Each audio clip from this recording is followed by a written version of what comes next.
जीवन में किसी भी फील्ड में जाना हो, कहीं भी जाना हो, याद रखना परिश्रम का कोई विकल्प नहीं हो सकता है, कोई विकल्प नहीं हो सकता। जीवन में शॉर्टकट का रास्ता अपनाने वाला व्यक्ति कभी भी अपनी मंजिल को प्राप्त नहीं कर सकता है। तात्कालिक रूप से भले उसको सफलता मिल जाए, लंबे समय तक नहीं प्राप्त कर सकता। इसलिए परिश्रम, जीवन में जितना कठिन परिश्रम कर सकते हैं, आज उसका परिणाम आपके सामने आएगा। और जिन छात्रों ने कठिन परिश्रम किया, मेरिट में उनका नाम आया, चाहे देश में, प्रदेश में या फिर जनपद में, ये आपको एक नई मंजिल की ओर पहुंचाने के लिए प्रेरित करती है। सफलता हमें आगे बढ़ने के लिए प्रेरित करती है, लगातार आगे बढ़ने के लिए प्रेरित करती है। सफलता हमें ये नहीं बताती है कि हमने मंजिल पा ली है।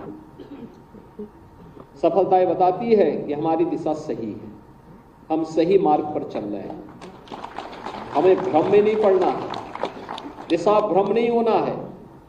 हमें तो ये मान के चलना है कि हम जिस मार्ग का अनुसरण किया है वो सही दिशा में आगे बढ़ रहा है। और ये सफलता इस बात को हमें प्रमाणित करने के लिए रेखांकित करती है। जो परिणाम आए हैं, इस परिणाम के लिए उन सभी अभिभावकों का, उन सभी शिक्षकों का हृदय से अभिनंदन करता हूं और सभी छात्र छात्राओं को अपनी बधाई देते हुए अपनी शुभकामनाएं भी देता हूं। इनमें इन सभी को जो मैंने अभी बताया है, जो 170 छात्र छात्राएं यहां पर मेरिट में पहली 10 मेरिट में आए हैं, उनको हम लोग आज यहां पर एक सर्टिफिकेट दे रहे हैं, एक टैबलेट दे रहे हैं और 1 लाख रुपए नकद उनको उपलब्ध करवाने का कार्य राज्य सरकार कर रही है। और ये इन सब के साथ ही इन मेरिटोरियस छात्रों के नाम पर जिस गांव के, जिस मोहल्ले के होंगे, वहां की सड़क का नामकरण या वहां की सड़क का निर्माण का कार्य सरकार के स्तर पर होगा। यह भी सरकार के द्वारा यहाँ पर किया जाएगा और उन लोगों के, इन्हीं के द्वारा उसका शिलान्यास कराया जाना चाहिए, स्थानीय विधायक और स्थानीय सांसद के साथ मिलकर। इसी प्रकार से जनपद स्तर पर भी जो आज कार्यक्रम हो रहे हैं, इनमें प्रदेश स्तर में सम्मानित होने वाले जो हमारे जो छात्र छात्राएं हैं, इनमें माध्यमिक शिक्षा में उत्तर प्रदेश माध्यमिक शिक्षा परिषद से जुड़े हुए जो हैं कुल छात्रों की संख्या, जो प्रदेश स्तर में 6 से लेकर 10 तक के छात्र बचे थे जो यहां नहीं आ पाए हैं, उनमें से मैंने पहले ही आपके सामने बताया था कि हाई स्कूल में 142 में से 56 छात्र हैं, 86 छात्राएं हैं। इंटरमीडिएट में 363 छात्र छात्राओं में 137 छात्र और 226 छात्राएं हैं। कुल 505 में से 193 छात्र और 312 छात्र छात्राएं हैं जिन्हें जनपद स्तर पर 1 लाख रुपए नगद, टैबलेट, प्रशस्ति पत्र और मेडल उपलब्ध कराए जा रहे हैं। ऐसे ही जो जनपद स्तर की मेरिट सूची है, जिसमें 689 छात्र हाई स्कूल में हैं, जिनमें 294 छात्र और 395 छात्राएं हाई स्कूल की मेरिट सूची में अपना स्थान बनाने में सफल हुई हैं। इंटरमीडिएट में 496 में से 227 छात्र और 269 छात्राएं अपना स्थान बनाई हैं। इन्हें 21,000 रुपये नकद, टैबलेट, प्रशस्ति पत्र और मेडल आज राज्य सरकार प्रदान कर रही है। इन्हें हमारे प्रभारी मंत्री, माननीय सांसद, माननीय विधायकों के द्वारा जनपद स्तर पर यह प्रशस्ति पत्र इस कार्यक्रम की तत्काल बाद वितरित होगा। मैं उन्हें भी सबको हृदय से बधाई देते हुए उनके अभिभावकों को और उनके शिक्षकों का मैं हृदय से अभिनंदन करता हूं, उनका स्वागत करता हूं। आज यहां पर बेसिक शिक्षा परिषद के द्वारा भी अनेक कार्यक्रम यहां पे लॉन्च किए गए, जिनमें आपने देखा होगा। पहला कार्यक्रम है बेसिक शिक्षा परिषद में पढ़ने वाले छात्र छात्राओं के लिए डीबीटी के माध्यम से धनराशि वितरण का कार्यक्रम। 88 लाख से अधिक छात्र छात्राओं को एक साथ यहाँ पर 1200 रुपये प्रति छात्र के हिसाब से हम लोगों ने इतने धनराशि अभिभावकों के खाते में भेजी है।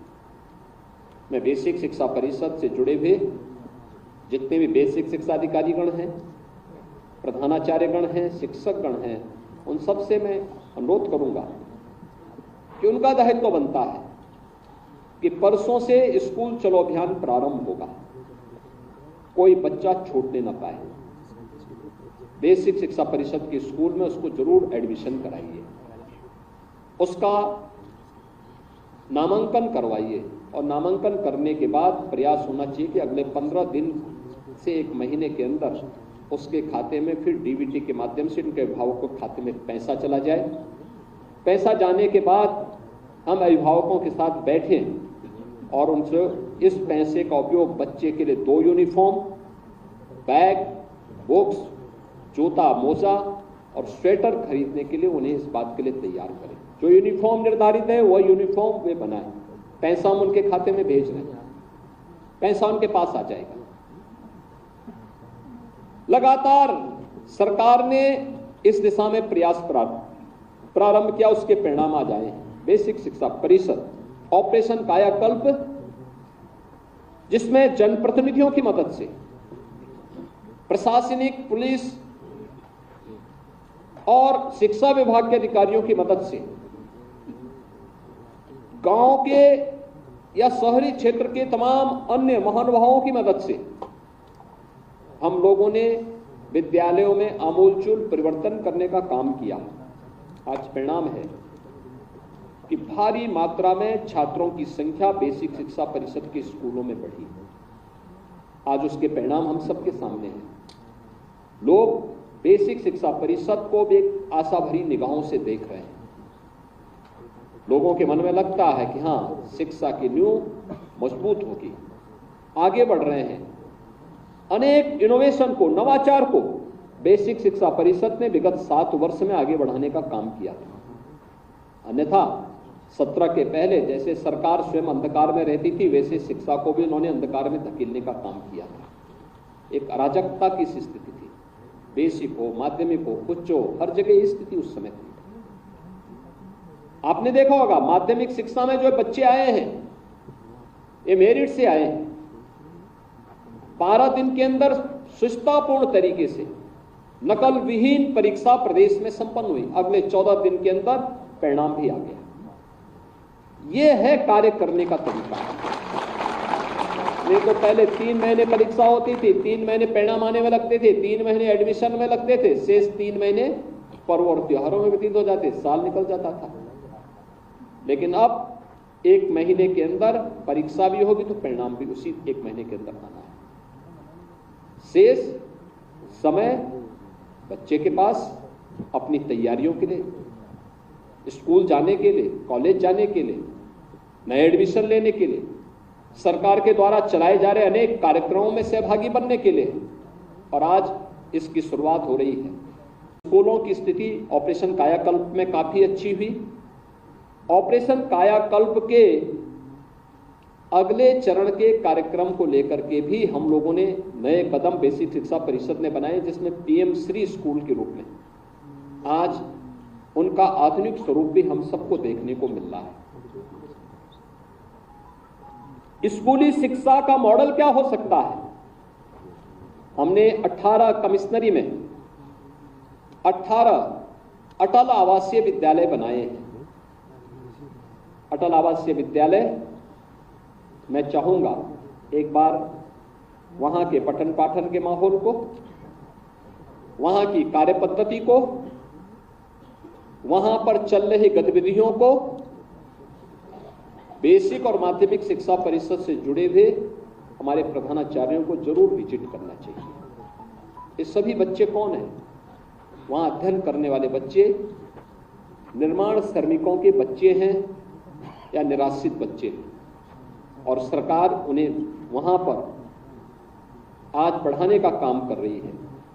अगर यह कार्य वहां हो रहा है, 18 जगह हम कर रहे हैं, तो ऐसे 57 नए कंपोजिट CM कंपोजिट स्कूल हम लोग प्रदेश के अन्य जनपदों में भी बनाने की तैयारी कर चुके हैं। उसके लिए धनराशि हमने पहले ही उपलब्ध करवा दी है बेसिक शिक्षा परिषद। लेकिन ये डे स्कूल होंगे, दिन में चलेंगे, बच्चे अपने घर से आएंगे, दिन में वहीं पे चलेंगे और एक मॉडल होगा शिक्षा का।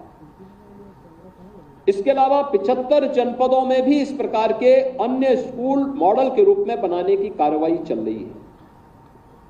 प्रधानमंत्री जी ने राष्ट्रीय शिक्षा नीति के माध्यम से देश को शिक्षा के जगत में एक बार फिर से दुनिया के अंदर विश्व गुरु के रूप में स्थापित करने के लिए जो अभियान प्रारंभ किया है, हम सबको इसका हिस्सा बनना है और मुझे लगता है यह एक उसका अभिनव प्रयास है।